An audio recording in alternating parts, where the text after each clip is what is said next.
Bom dia, hoje é dia 22 de fevereiro e vamos para o nosso devocional do dia. O devocional onde eu leio os devocionais da manhã e da noite do devocional Manhã e Noite de Charles Spurgeon. Mas antes, vamos começar com a nossa oração. Jesus, Pai querido, que o Senhor esteja presente do começo ao fim deste devocional, que o Senhor traga para essa live todos que precisam ouvir essas reflexões sobre a sua palavra que se encontram em Gênesis 49, 24 e Naum 1, versículo 3. Espírito Santo, se for necessário que o Senhor coloque em minha boca qualquer palavra para este devocional. Agradeço por estar conosco nesse dia. Amém, amém e amém. Vamos lá para o nosso devocional do dia, começando pelo devocional da manhã. Tem base Gênesis 49, 24. Então vamos ler a introdução da Bíblia Spurgeon do livro de Gênesis, o primeiro livro de Moisés, chamado Gênesis. Autor e período da escrita, desde os períodos pré-cristãos. A autoria da Torá, os primeiros 5 livros da Bíblia, tem sido atribuída a Moisés, um líder israelita enormemente influente no segundo milênio a.C., com um passado egípcio aristocrático. Embora Gênesis seja tecnicamente anônimo, o Antigo e o Novo Testamento unanimemente reconhecem Moisés como autor da Torá. Ao mesmo tempo, evidências em Gênesis sugerem que pequenas mudanças editoriais que datam de tempos antigos foram inseridos no texto. Exemplos incluem a menção de Dan, uma cidade que não foi nomeada até os dias de Juízes, e o uso de uma frase que pressupunha a existência de reis israelitas. A Torá, um termo hebraico para lei, era vista como uma só unidade até pelo menos o século II a.C. Algum tempo antes do nascimento de Cristo, a Torá foi dividida em 5 livros independentes, sendo chamado mais tarde Pentateuco, literalmente 5 embarcações. Gênesis, o primeiro livro da Torá, traz tanto a história universal da humanidade quanto a história patriarcal da nação de Israel. A primeira seção, dos capítulos 1 ao 11, traz uma história comumente chamada de história primitiva, mostrando como toda a humanidade é descendente de apenas um casal e se tornou pecadora. A segunda seção, dos capítulos 12 ao 50, é uma história mais específica comumente conhecida como história patriarcal, e concentra-se no pacto que Deus fez com Abraão e seus descendentes, Isaac, Jacó e seus 12 filhos. O livro de Gênesis desdobra o plano de Deus para abençoar e redimir a humanidade através dos descendentes de Abraão. No final, há relatos dos eventos que levam os israelitas à terra do Egito. Contribuição para a Bíblia. Gênesis estabelece as bases para todas as coisas que lemos e experimentamos nas Escrituras. Através dele, entendemos de onde viemos, como chegamos ao estado decaído que nos encontramos e o início do trabalho gracioso de Deus em nosso favor. Gênesis revela o propósito original de Deus para a humanidade. O primeiro livro da Bíblia fornece o fundamento a partir do qual entendemos o pacto com Israel, que foi estabelecido com a entrega da lei. Para a comunidade israelita, as histórias das origens da humanidade, do pecado e do relacionamento de pacto com Deus os ajudam a entender por que ele lhes deu a lei. Estrutura. Gênesis é principalmente uma narrativa. Do ponto de vista narrativo, Deus é o único verdadeiro herói da Bíblia. Este livro tem o privilégio distinto de apresentá-lo. Deus é o primeiro sujeito de um verbo no livro e é mencionado com mais frequência do que qualquer outro personagem na Bíblia. O conteúdo dos primeiros 11 capítulos é distinto dos conteúdos da história patriarcal nos capítulos 12 ao 50. O principal elemento de coesão textual é a frase "Essas são as gerações de". A frase é mais ampla em significado do que um simples registro de gerações. Refere-se, antes de mais nada, a um registro narrativo. Isso é uma prática comum nos escritos orientais. Essa frase também serve como uma ligação entre a pessoa principal da narrativa anterior e a pessoa mencionada no texto seguinte. Gênesis poderia ser descrito como uma genealogia histórica que une a criação e a história humana em um contínuo. Spurgeon em Gênesis, no princípio. Quando esse princípio ocorreu? Não conseguimos precisar. Pode ter sido longas eras antes de Deus preparar esse mundo para a moradia do homem, mas o mundo não é autoexistente. Foi criado por Deus e seguiu a vontade e da palavra do Criador onisciente. Quando ele começou a colocar este mundo em ordem, o mundo estava envolto pela escuridão, estava reduzido ao que chamamos de, por falta de um termo melhor, caos. Esta é exatamente a condição de toda a alma humana quando Deus começa a trabalhar nela por sua graça. Ela é sem forma e vazia de todas as coisas boas. E essa é a introdução da Bíblia Spurgeon do livro de Gênesis. Agora vamos ler o nosso devocional da manhã. O seu arco, porém, permanece firme, e seus braços são feitos ativos pelas mãos do poderoso de Jacó. Gênesis 49, 24. Aquela força que Deus dá ao seu José é a verdadeira força. Não é um valor para ser motivo de orgulho, uma ficção, algo sobre o quais homens falam, mas que acaba em fumaça. É real. Força divina. Por que José se levanta contra a tentação? Porque Deus lhe dá ajuda. Não há nenhuma que possamos fazer sem o poder de Deus. Toda a verdadeira força vem do poderoso de Jacó. Perceba de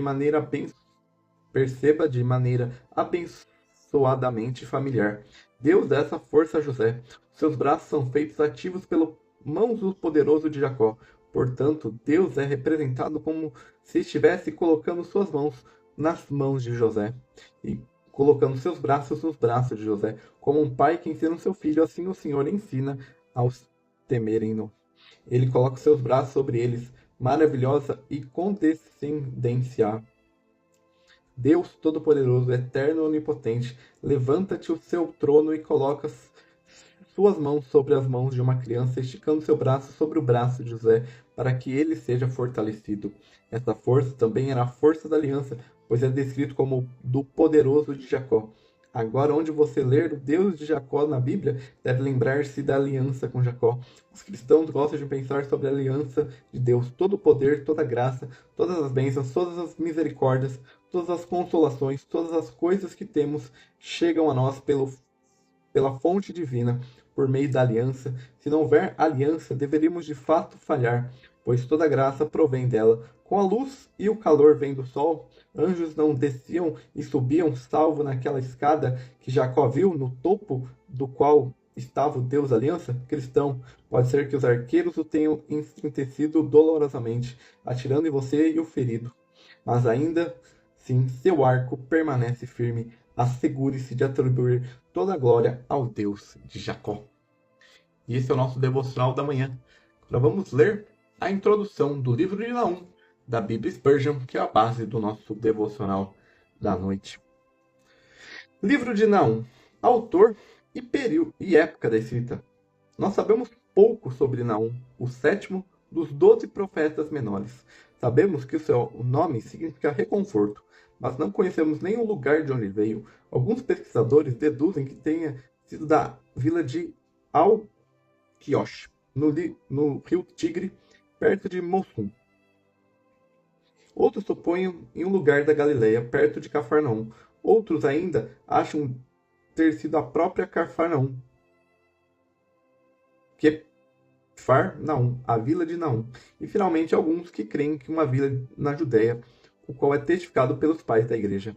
A favor dessa última possibilidade está o fato de que o reino das 10 tribos, na qual está a Galileia, já estava no cativeiro assírio nesta época, e Naum fala diretamente para o reino de Judá. Não há indicações exatas ou aproximadas de tempo no livro de Naum. Capítulo 3, versículos 8 ao 10, porém menciona a destruição de Amon, Tebas, capital do Alto Egito. Isso aconteceu no ano 663 a.C., pelas mãos de Assurbanipal, rei dos assírios. Nínive foi destruída pelos medos sobre Siarxes, pelos babilônios sobre Nabopolassar, em 612 a.C. O tempo da obra de Naum se colocaria entre os dois eventos. Naum não é mencionado mais em nenhum lugar das escrituras. Contudo, Romanos 10, versículo 15 diz: quão formosos são os pesos que pregam o evangelho da paz, que trazem boas notícias de coisas boas. Este verso usa expressão muito similares àquelas de Isaías 52, 7 e Naum 1, versículo 15, conectando esses textos. Propósito da escrita. O assunto da profecia de Naum é o juízo sobre Nínive. Jonas também profetizou sobre Nínive, mas ele viveu cerca de 150 anos antes. A misericórdia de Jeová triunfa no livro de Jonas, enquanto Naum anuncia somente a fúria justa de Deus e a destruição inalterável dessa cidade ímpia. A visão de Naum é focada somente no inimigo do povo de Deus e é digno destaque que os pecados de Israel e Judá não são mencionados. Sim, enquanto a santa e justa fúria de Deus é anunciada aos inimigos, o povo de Deus recebe palavras de conforto. No capítulo 1, que assemelha a um salmo, nós vemos Deus como um ciumento e vingador em sua majestade. Os próximos dois capítulos profetizam exatamente a queda e destruição de Nínive. Assim como a maioria dos livros proféticos, o livro de Naum também é escrito em poesia no hebraico. Essa poesia, contudo, é perdida na tradução. Alguns cientistas creem achar o estilo acróstico no capítulo 1, versículos 2 ao 8, visto que os versos praticamente começam a seguir o alfabeto hebraico, mas outros cientistas questionam isso. No geral, a linguagem poderosa e rica em imagens para gerar ênfase pela qual Naum é chamado um autor clássico da poesia hebraica. Nínive, peculiaridades. Nínive e Assíria. Nínive era a capital do Império Assírio. Seu fundador foi Nimrod, que viveu pouco depois do dilúvio. Gênesis 10, 8, versículo 12. Havia rivalidade entre a Síria e a Babilônia desde o princípio. A Babilônia é a imagem do poderio terreno em vestes religiosas. A Síria retrata um mundo arrogante, cruel e autoritário que só conhece sua própria importância. Nínive alcançou grande importância em cerca de 900 a.C. Salmaneser, terceiro da Síria, derrotou o rei Acabe de Israel na batalha de Karkar em cerca de 843 a.C. De acordo com uma inscrição no obelisco negro de Salmaneser, o rei Jeú também pagava tributos a ele. As escrituras, contudo, não mencionam isso. Jonas foi enviado a Nínive por volta de 800 a.C. para fazer que a cidade se convertesse aos seus caminhos cruéis. Em 734 a.C., as duas tribos e meia de Ruben, Gad e Manassés, que tinham se estabelecido no lado leste do Jordão, foram deportados por Tiglat-Pileser em 722 a.C. Todo o reino do norte de Israel foi trazido para o cativeiro assírio sobre Salmaneser e Sargon, segundo Reis 17. Senaqueribe atacou o reino de Judá no templo do rei Ezequias, cerca de 701 a.C., mas teve que retomar sem alcançar seu objetivo. Depois da morte de Assurbanipal, que havia conquistado Tebas no Egito em 663, o poder da Síria e de Nínive declariam notavelmente. Finalmente, a grande cidade foi conquistada e totalmente destruída em 612 a.C. pelos Medos sobre Xiarxes, pelos babilônios sobre Nabopolassar. Foi somente no século XIX que as ruínas de Nínive foram escavadas com a sua imponente construção, esculturas e biblioteca de Assurbanipal, com mais de 20 mil tabletes de argila. Deus usou a Síria como uma vara para sua ilha para punir seu povo de Israel por sua culpa, mas finalmente a própria vara teve que ser punida sob sua arrogância e sua malícia.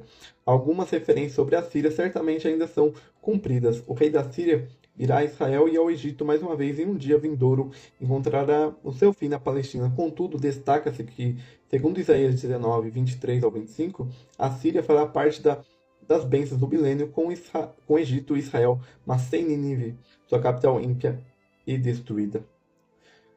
Panorama do conteúdo, deixa eu ler sobre o Naum 1, que é o capítulo do nosso versículo. Anúncio do juízo, Deus é justo.